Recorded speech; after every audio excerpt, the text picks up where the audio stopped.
Hello mga kakusonerong gala. Eto na naman po tayo. Today video is magbibigay tayo ng tip kung paano gumawa ng donut na walang roller pin. Hindi na kailangan gamitan no, ng ah, donut cutter. So unang-una, bastonin nyo muna yung dough na ginawa nyo. No? Katulad yung ginawa ko. No? So makikita nyo naman to sa lahat ng tinapay na ginagawa ko, binabaston ko. Tawag kasi dyan sa mga panadero, no? Pagbabaston. So tapos puputulin nyo na yung dough na tatantyahin nyo na kung gaano kalaki yung donut na gagawin nyo. Tapos gaganyanin nyo lang siya, puputol-putulin nyo na siya. And then ganyan lang, no? At pagkatapos niyan, so kailangan maputol nyo lahat. O ayan, napakadami yung naputol ko. Siguro mga 80 yan. Tapos, eto na yung gagawin nyo. I-flat nyo ganun. Tapos, bubutasan nyo ng hinlalaki nyo dun sa ano. Tapos, i-roll nyo. Iikot nyo lang. Ganyan lang, oh. Simple lang. No? Tapos, ayan na. Di ba? Donut na. Paalsahin nyo na. Ganun lang. Hindi mo na kailangan pa ng roller pin na mag-flat ka ng isang malapad tapos ika-cut mo ng no ng donut cutter. So yun masyadong maraming paulit-ulit na paggawa yun. Ito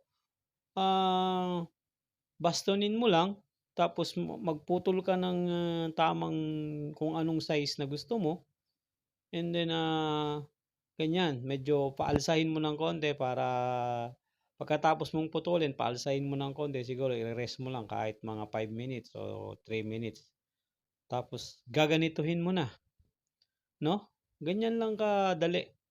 Hindi mo na kailangan pang gumamit pa ng roller pin. Diyan, no? So yung paggawa ng ganun, so napakatagal na proseso 'yun, mabusisi. Ito, isang tip lang 'to, no? So hindi ko naman sinabi, sa akin mas nadadalian ako pag ganito yung ginagawa ko sa donut, no? Yan, ganyan lang siya, paulit-ulit lang. Ganun lang. Pag gigitna nyo lang yung sa thumb nyo, bubutasin yung ganun, tapos i-roll nyo, iikot nyo sa daliri nyo. Ganyan lang. So, napapansin nyo, naka-uniforme tayo. Naka-uniforme kami ni partner dito kasi parating na kami ng puerto. So, kailangan namin magsuot ng uniform. So, ayan, no, tapos na natin yung ano. So, kung gusto nyo naman may design, so gumawa ko ng may design na karagdagan lang. Karagdagang tip lang. Ganito lang, oh, yung parang tirintas kung tawagin to eh. Ganyan lang. Simple lang. Iikot-ikot mo lang, ganun. Mekos-mekos mo lang. Ika nga ni Mr. Nobody. Imekos-mekos mo lang ganyan. I-roll-roll mo lang. Tornado. Ika nga.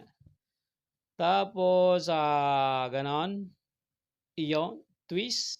And pasok. Twist. Pasok. Okay. That's all. That's it. Okay. No? Dito pala medyo naghahabol na naman tayo ng oras. Napaka-pogi mo pala sa uniform mo, Mr. Kusinerong Gala. Ganyan lang, no? So, hindi ko naman sinasabi dito na na mas madali yung ko, yun lang sa akin, tip lang kung sakasakaling gusto nyo yung ganung diskarte para sa mga kasamahan natin sa barko, 'di ba? Halos yung oras natin maiksi para sa sa paggawa ng merienda sa umaga. So kailangan natin talaga yung diskarte dito, no? Para mas mapabilis natin yung paggawa at makaluto tayo ng pananghalian. Ayan. At ito pa. Gumawa tayo siguro almost sa 10 piraso lang siguro ito na may design, no? Twist ko lang sa piraso. At ito na nga yung ating nagawa lahat, no? Napakarami o mga 80 piraso mahigit siguro yung nagawa natin. At ayan, tinesting na natin yung mantika kung mainit mainit na. At ayan, habang nagluluto ako rito, kung nagluto rin ako ng chocolate dip dito, no? Ayan, pinagsasabay-sabay ko na. Ayan, at mainit na nga yung mantika, sinalang ko na yung mga dough natin at ayan, nakaluto na tayo. At ito, pagkaluto natin ng medyo pinalamig-lamig lang natin yung tapos naglagay tayo ng merong flavor, no? Chocolate dip kung tawagin. Ayan, dinip natin yung donut. Napakaganda, napaka-shiny nung chocolate na nagawa natin, chocolate dip.